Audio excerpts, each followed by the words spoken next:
Welcome to the Heart of the City Regina Downtown podcast series, episode 16. I will be your host, Dominika Denev, Manager of Marketing and Communications for Regina Downtown Business Improvement District. I am joined today by Jen Dubois, owner of Miyosiwin Salon Spa. Hi, Jen. Hi, Welcome to the podcast. How are you today? I'm good. Thank you. How are you? I'm doing well, and the sun is shining, so it's a great day. It is definitely. Spring is my favorite season, so it's beautiful, beautiful out. Well, let's start off this podcast today. And I love your name. And before we started this, I had to ask you the right way to pronounce it because I wanted to make sure I didn't pronounce it incorrectly. So do you want to start and just explain where you came out with the title of your business? Sure. Miyosiwin actually means beauty in the Cree language, and it's definitely something that I wanted to highlight as being an Indigenous business. So that's why we named it Miyosiwin. Now, what do you guys offer at your salon and spa? Pretty much everything. We do all hair services, so colors, cuts, styles, updos, hair extensions. For the spa services, we do manicures, pedicures, body wraps, facials, microneedling, microblading, and lashes. So it's just definitely a ton of services that we offer. Absolutely. And how many staff do you have on to be able to offer all those services? That sounds like a lot. It is a lot, but we actually have 6 staff. Oh, that's awesome. And do some of them do both hair and salon, like in spa services, or do they just do one or the Yes. other?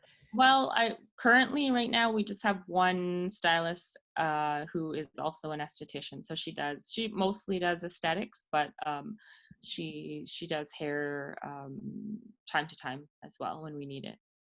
Wonderful. Now let's let the listeners know, because of COVID-19 and when the provincial state of emergency came out, you had to shift the business model, and I believe that you shut down, correct? We did, yes. We shut Yes. down on March 23rd was our last day. Okay. And then since the initial shutdown and then with the reopening phases as they are coming about, you were able to, on phase 2, open up the hair services, correct? Yes, that's right. Mm-hmm. Awesome. So how is that going for you guys right now? It's good. Just finished our first week and it was very successful. I was nervous going into the first week, not really knowing what it looked like. We were getting a lot of calls, people trying to book in, and we wanted to make sure with the limited amount of staff that we had that we were able to accommodate as many people as we can, and also making sure that we're following the guidelines that the government has set out. So I wanted to make sure we had enough spacing in between each clients to make sure that we were properly cleaning and sanitizing, and also making sure that my staff are aware and understand the importance of that as well, so that we're keeping everybody safe, our staff and our guests as they come through the door. Now, with having to do the different layout in your salon, how have you found, because you said you have less staff, is that because of the size of the salon and not being able to fill it back up, or just is it a safety feeling for someone who works there as well? More safety. We want to make sure that we don't, well, also which staff are able to come back. So just myself and 2 other hairstylists were able to come back. The other ones, estheticians, are not able to come back yet. And another hairstylist, she doesn't have proper daycare in place right now for her to come back because her spouse is also working. So there's there's still difficulty with that. So we went in with just 3 of us, which was nice because I didn't want to have too many people in the space at one time. And I really wanted to see the whole thing would work and if we needed to adjust anything. So Wonderful. And now with how the salon is running at this moment, do you guys have any PPE in place, or are there any precautions that you have or you'd like to share with listeners for if they are to come into your salon, what you're asking of people? yes, yeah, we definitely have to wear PPE. So all of our staff have the surgical masks that we are required to wear. And we also wear the face shields or goggles, depending on our preference. So we have both. We have a few sets so that we can if we need to, we can let one sanitize and then put on a new set. We have aprons that we switch out with each client as well. And our guests' capes, we switch out with each new person sitting in the chair. We designate seating, so we don't have a seating area up at the front when the guests come in. They come directly to the seat that they're going to be in for their service. And then once they leave, we sanitize anywhere that they have sat, whether it's at the chair where they're getting their hair done or at the sink where they're getting their hair washed. We make sure all of that is properly sanitized after they leave, so that before the next client comes in, they come into a clean, sanitized space, so they don't have to worry about any surfaces that they're touching, because we make sure that we are cleaning everything.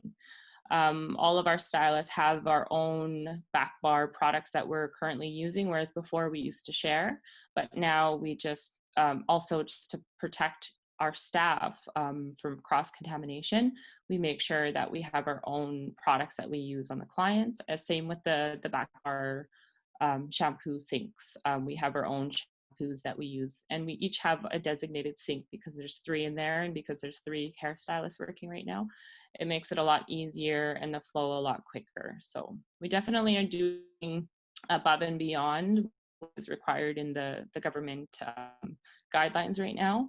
But for my sanity and my stress levels to remain low, that makes me feel more comfortable knowing that we're doing above and beyond.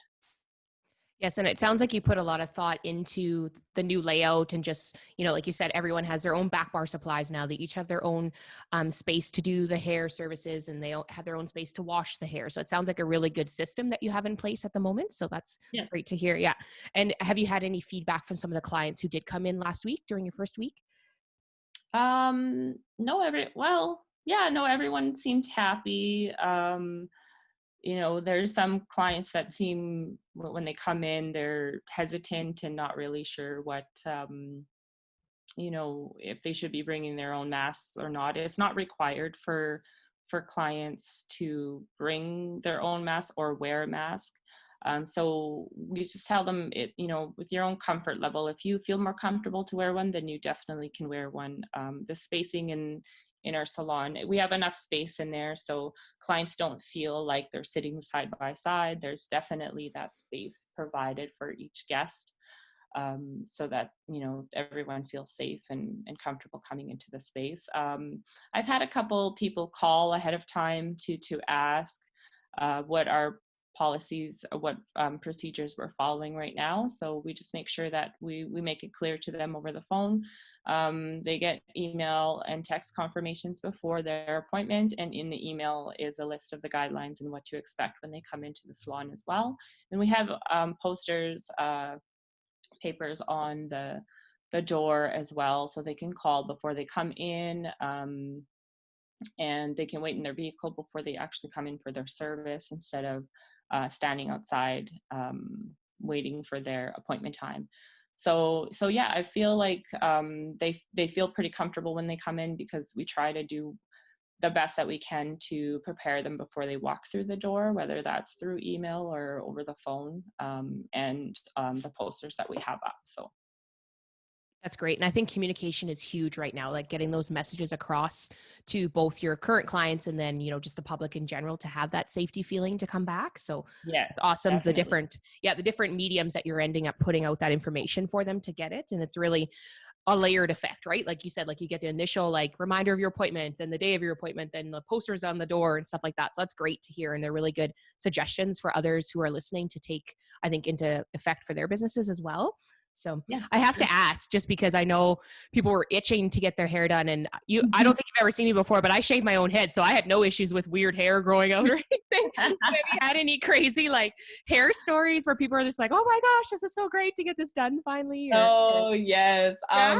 I haven't had someone come in with a really bad hack job yet. Nobody's just shaved their head just cause? Yeah, no, but a lot of grown out hair. You know, I've seen pictures of people doing their own hair, and people, like, even while we were closed, I had some clients messaging me saying, I did this and now I don't know what to do. So Oh, trying to shoot. give them advice on how they can fix it before they go into the salon. Just, you know, trying to do the best. But I always tell people, you know, when you go to like pick up a non-professional color, I don't have expertise in that, so I can't really help you. Right? The best Yeah, you I got to can ask do the, is tell I don't you know, which. Shoppers Drug Mart folks, right? Like, which color do I pick? I don't know. What does the box Yeah, say? Yeah. yeah, I exactly. remember when I So was younger and used to box dye my hair, like, you know, when you're like super young. mhm, But yeah, yeah, never again would I ever if I had my hair back. But that's I too funny. definitely. Yeah.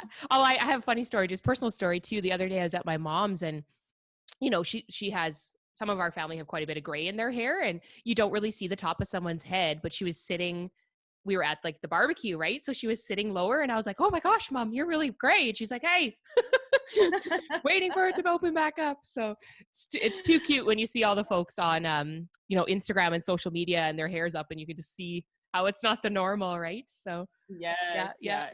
yeah, Oh, definitely. A lot of outgrown hair, and yeah. you know, it's so nice to, like, this week was so rewarding, just fixing up their hair, and then they're looking in the mirror like, oh my god, that looks so good, because it just, you know, Oh, usually you yeah. come for your regular appointment and it's like, okay, great, you know, no more gray, or you know, but I'm looking good again, thank you. But this time there was just that extra, you know, that extra little bit of love, saying, oh my Yeah. god, like I really needed this. So So grateful, hey? And yes, I know it feels so nice to go to the salons and the spas, and you just feel like a new person when you walk out, right? Like, I yes, don't know, yes, it's just some feeling you get from that. So that's cute. Well, hopefully that continues, and I think it'll just, you know, as we move forward through this and able to open up more, hopefully that'll happen with other places as well, right? But yes. I have to ask, I don't know if you've had any plans yet, but with the recent announcement of phase 3, with the Mhm. the date of June 8th, do you have plans, or do you know what that might look like for you guys on the other end with the spa side? Yeah, my staff are so eager to come back, and I'm very cautious. So I'm waiting. We haven't started booking anybody yet, but we're going to have a few team meetings to discuss what it looks like. Now that we've had a week open, I know what I'm looking for in terms of how we'll operate with more staff on hand. So that's my main concern, is Mm-hmm. having more people in the space at once, and what does that look like, because we'll have to really look at our scheduling. Is it extra days that we're going to be open? I don't know yet, but I think it's definitely going to be a team effort. It's not just going to be my sole decision on how it looks. And so yeah, so we don't know yet, but we'll definitely be posting on our social media when we're ready to book and what that looks like. But I am very excited to have all of our staff back in. And again, just want to make sure that we're not getting too comfortable, and that we are continuing to follow the guidelines that are set out for us. So And one last thing I want to bring up too is I know you have products within your store that you sell, like hair products, and you may have other things as well. Did you want to elaborate on that and what you offer to anyone who maybe isn't feeling comfortable yet to maybe come into the salon, but do you offer like curbside pickup or anything like that at the moment too? yes, yeah, we so for our hair products, we carry Davines, and we also carry Redken products. And then we also carry Eminence skincare line, and it is all available for curbside pickup right now. And we also deliver as well. So when we were closed through the last 2 months, we did continue to sell product, and we did curbside, but we mostly did deliveries. So we did a lot of deliveries through Regina. And I did actually ship to some clients outside of Regina in Saskatchewan. So that's a possibility definitely as we continue. And now I've just limited the deliveries to Sundays and Mondays when our salon is closed, so that I have that time to be able to deliver. So yeah, we're still having that as an option. I think we were very grateful while we were closed to have that support. I really found that the Regina community really stepped up to support their small businesses, and that it definitely helped us while we were closed. So and that we'll continue to do that for sure. That's wonderful. And lots of options for clients and people who maybe aren't clients. Like you said, you ship them outside of Regina. They're not physically like come in the salon clients, but they are like just still ordering products. So that's really nice to hear. So Yes. Yeah. do you have any advice before we end, Jen, just for anyone maybe who is a salon owner like yourself or just a small business owner? Just I've been through social media. I've joined a few groups with other YQR hairstylists, trying to just stay informed, especially during this time. We want to make sure that we stay connected, and that we can voice our concerns if we feel there's concern there, and just stay connected. I feel like our industry has changed a lot, in the hair industry specifically, whereas we're more willing to help each other out. And I think for other businesses out there, see what other people are doing. Even if it's not in the same industry, you still might be able to learn something that might work for you in your business. And yeah, a little bit of advice is just stay connected and reach out to others. I heard that even from the restaurant industry too, right? Like Mhm. it's, each other, but it's not like you're having those discussions frequently, right? And some of the restaurants say that during this time they've reached out to one another and like ordered groceries off one another just to kind of keep everything, helping each other out and just the Yeah. costs down and everything like that too. So it's really warms my heart to hear those stories, and that it's not just one industry, it's other industries that are finding they're doing that. And I think that's a really big positive out of this and really bringing the community of businesses together too. So it's great to hear. Yes, definitely. Yeah. Agree. So before we end, I just want to give you the opportunity to let the listeners know where they can follow along and find out more information about your salon and spa as we continue to go through the phases of the reopening of Saskatchewan. Sure. So we do have a website, and it's miyosiwin.ca. So that's miyosiwin.ca. And I try to keep our website updated as much as possible. Also on our homepage, if you scroll down, you'll be able to see our social media links as well. So we are on Facebook. We do have a YouTube channel, but it's very limited. We're working on that. And then we are also on Instagram. So Instagram is the one that we use quite a bit, and we post a lot of our just daily things, our hair, anything that our stylists are proud to post. We definitely throw that up there and promote each other that way. So, and we also do updates on where we're at, anything that our staff need to know, or sorry, that our clients need to know. We'll put it on our social media pages. Awesome. Well, thank you again, Jen. I really appreciate you taking the time out of your day off, because I know you probably have a bunch of other stuff going on right now and also maybe some delivery. So we really appreciate you taking the time coming on the podcast and sharing your story with us. And I know that later on, we're going to be having you come on our Instagram and doing a takeover and sharing a bunch of your information. So I really hope people stay connected that way too and just continue to learn how your journey's going. So thank you so much. Awesome. Looking forward to that. Yeah, thank you for having me. You're welcome. Have a great day. You too.